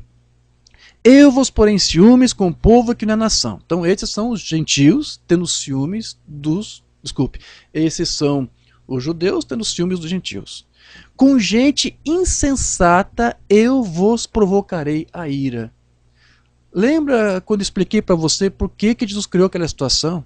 Do filho pedir a herança do pai antes do pai morrer? Porque Cristo estava criando ali uma figura de um filho insensato. Por que isso? Eu disse para você que na Bíblia os gentios são vistos como um povo insensato. E aqui a escritura diz, eu vou, com gente insensata, eu vou fazer vocês ficarem irados com eles. Assim como este filho mais velho ficou com ira do filho mais novo, porque foi um insensato, assim os judeus têm ira de nós, gentios, que éramos também um povo insensato. Agora não. Né? Agora temos a nossa mente no lugar, reconhecemos a Cristo, reconhecemos o Pai. Então veja como as figuras aqui correm perfeitamente. E depois diz mais, e Isaías a mais se atreve e diz, fui achado pelos que não me procuravam, revelei-me aos que não perguntavam por mim. Novamente aqui está falando dos gentios. Nós não buscávamos por Deus. Não fomos nós que buscamos, foi Deus que nos buscou na verdade. Quando o filho pródigo apareceu, O pai correu até o filho, de mãos abertas. O pai correu até o filho. Né? Então é o pai que nos busca. Né? Mas nós éramos estranhos a isso. Nós éramos estranhos às alianças, nós éramos estranhos aos pactos, né, que Deus tinha com o povo de Israel. Depois, continuando aqui. Quanto a Israel, porém, diz: todo dia estendia as mãos a um povo rebelde e contradizente. Então isso mostra que este quadro aqui desse filho mais velho, tendo ciúmes pelo filho mais novo, está tipificando esses ciúmes que Israel tem pelo povo gentil, ou antes, pelos filhos da eleição da graça que pertencem agora a essa dispensação gentílica. Ok. Quero ler mais uma outra escritura ainda. Lá em Romanos 11:11, Paulo vai dizer assim, ainda mais sobre esses ciúmes. Pergunto, pois, porventura tropeçaram para que caíssem? De modo nenhum. Mas, pela sua transgressão, veio a salvação aos gentios para pô-los em ciúmes. Então as escrituras falavam que os judeus teriam ciúmes de nós gentios. Então, isso tudo que você vê ali na parábola é um quadro profético do que as profecias falavam, do que estamos vivendo hoje. Israel, na sua cegueira, está com ciúmes de nós cristãos gentios.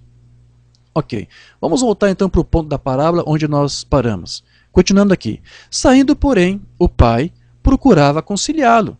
Mas ele respondeu ao seu pai: há tantos anos que te sirvo sem jamais transgredir uma ordem tua. Vamos lá, isso aqui está ilustrando o orgulho judeu.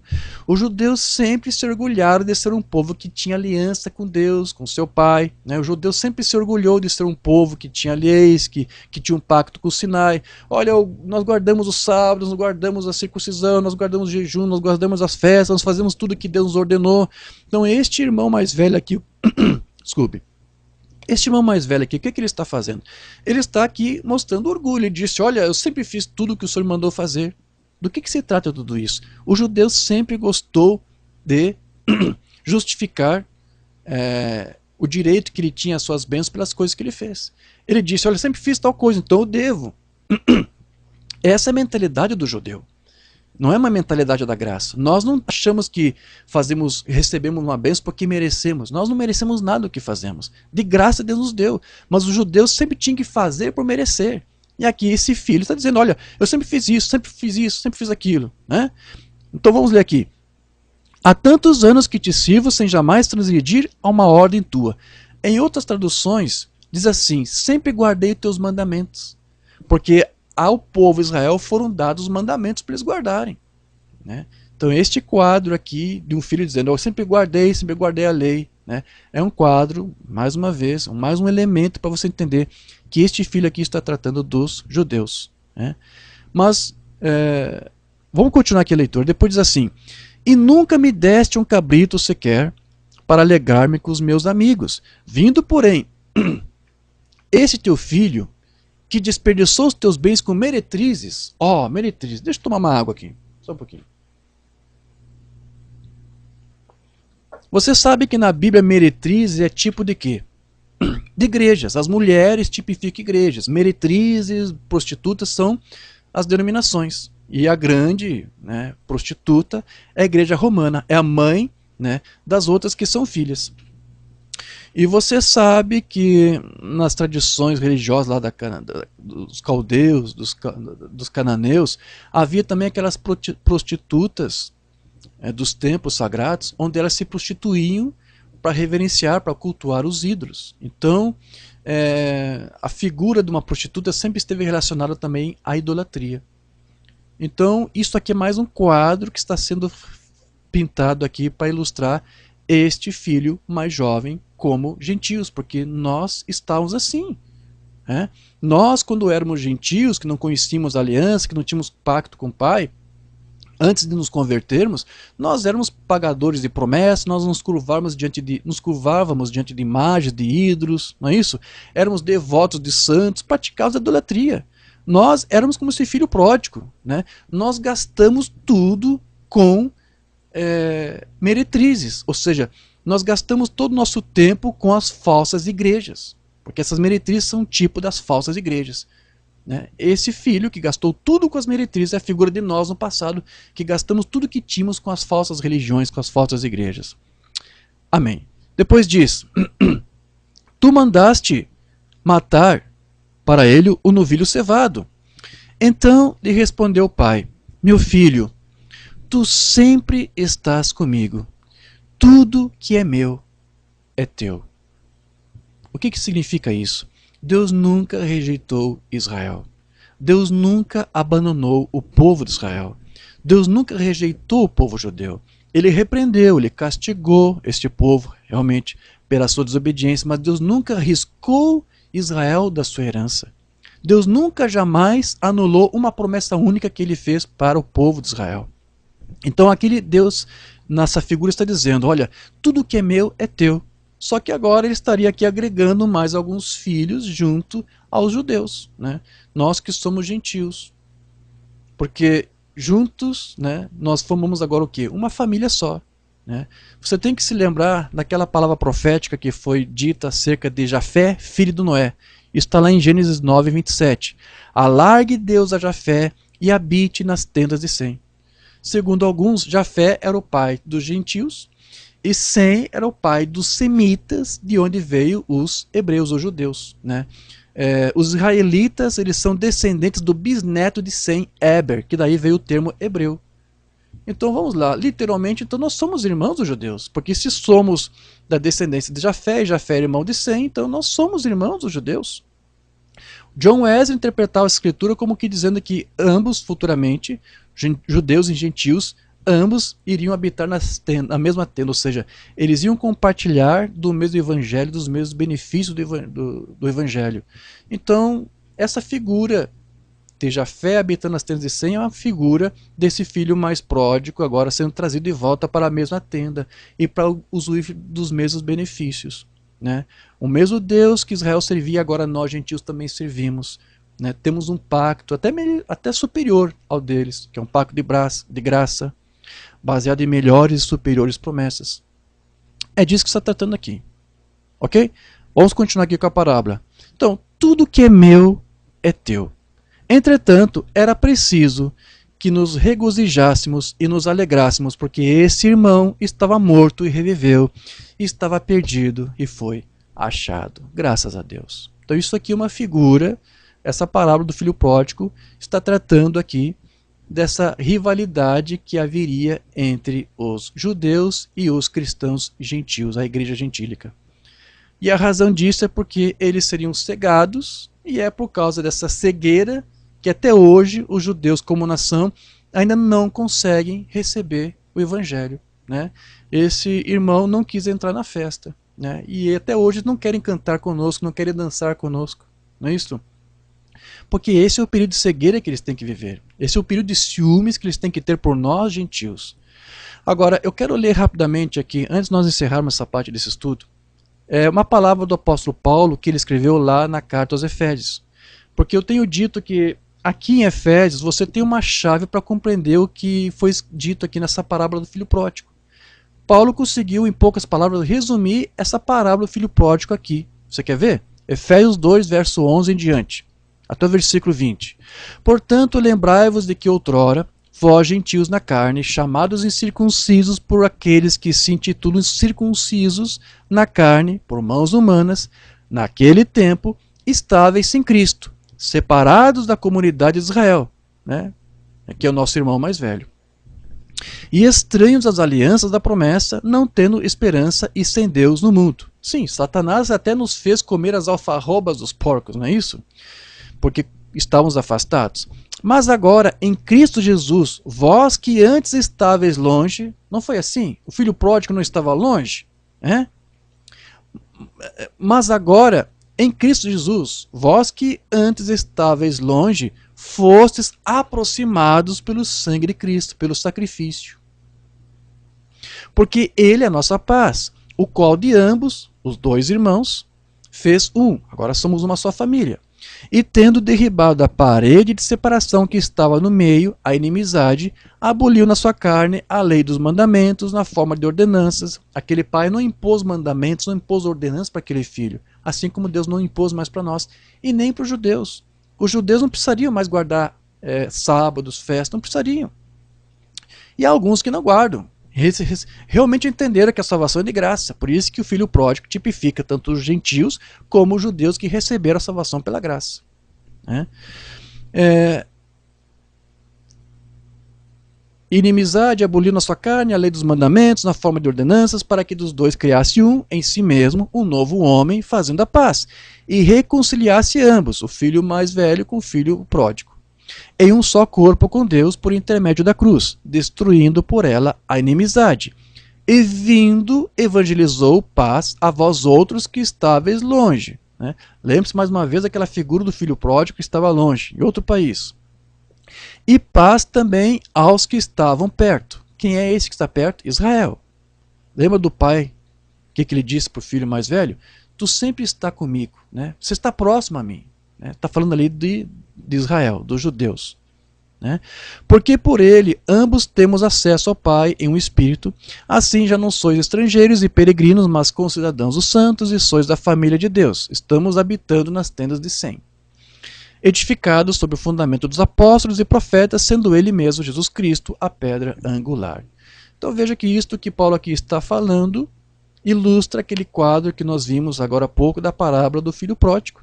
E você tem que se lembrar que Jesus também disse que ele iria arrebanhar no seu aprisco também um outro povo. Você lembra disso? João 10,16. Ainda tenho outras ovelhas não deste aprisco aqui de Israel. A mim me convém conduzi-las. Elas ouvirão a minha voz, então haverá um rebanho e um pastor. Nós estamos agora habitando as tendas de Sem. Agora somos um povo e com um só Deus.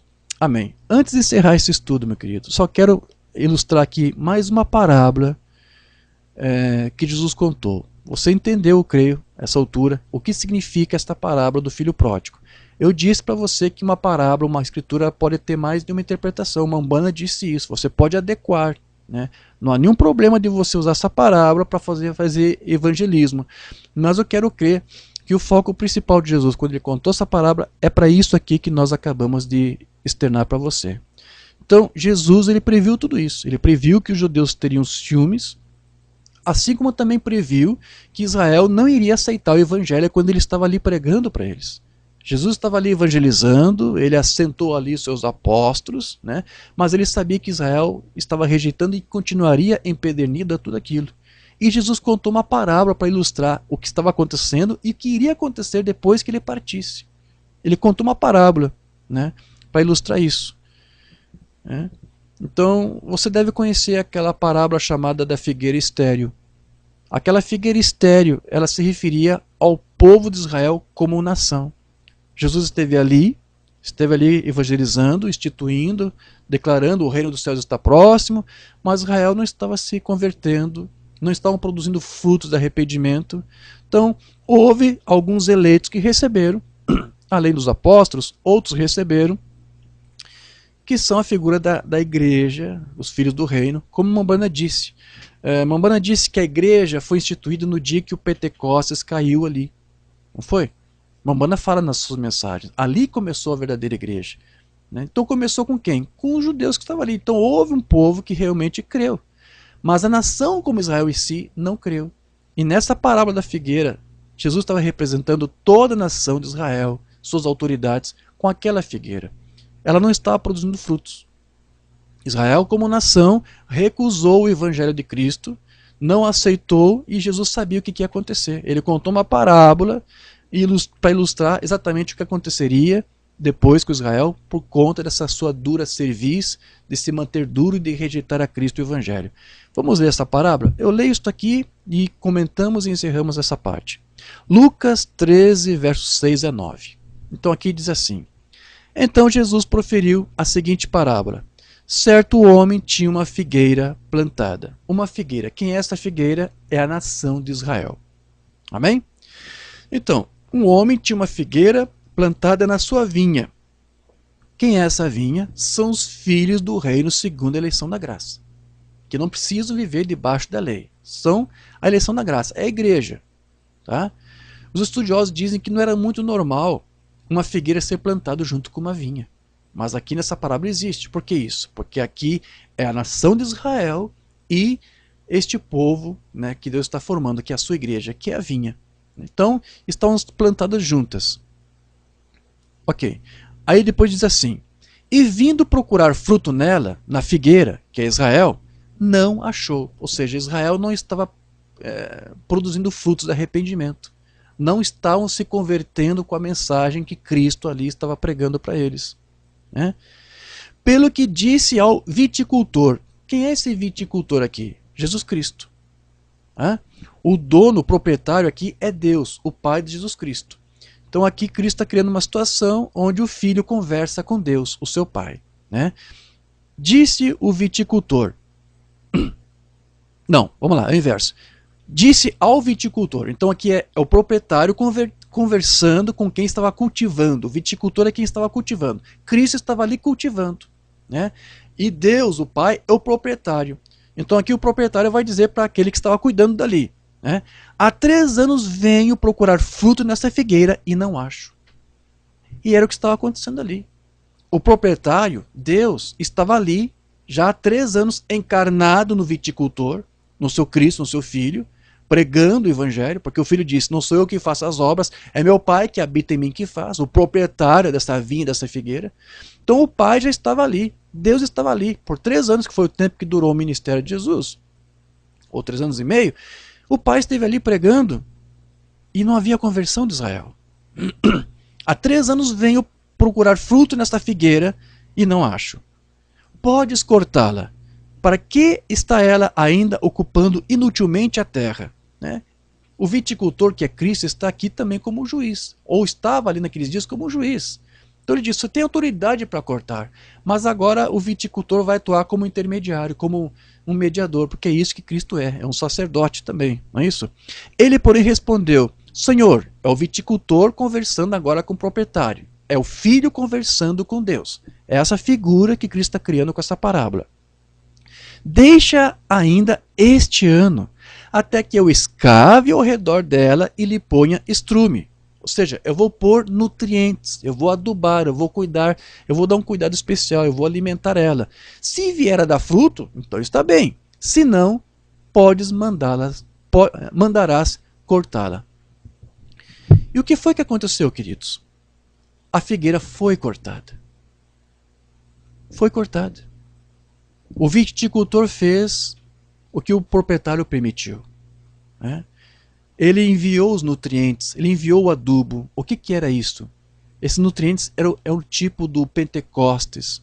Quando Deus derramou o Espírito Santo, ele vitaminou o povo que estava ali, deu seus nutrientes, nos alimentou, nos deu vida, ou mais praticamente para o povo que estava ali, não é isso? Na ocasião do Pentecostes.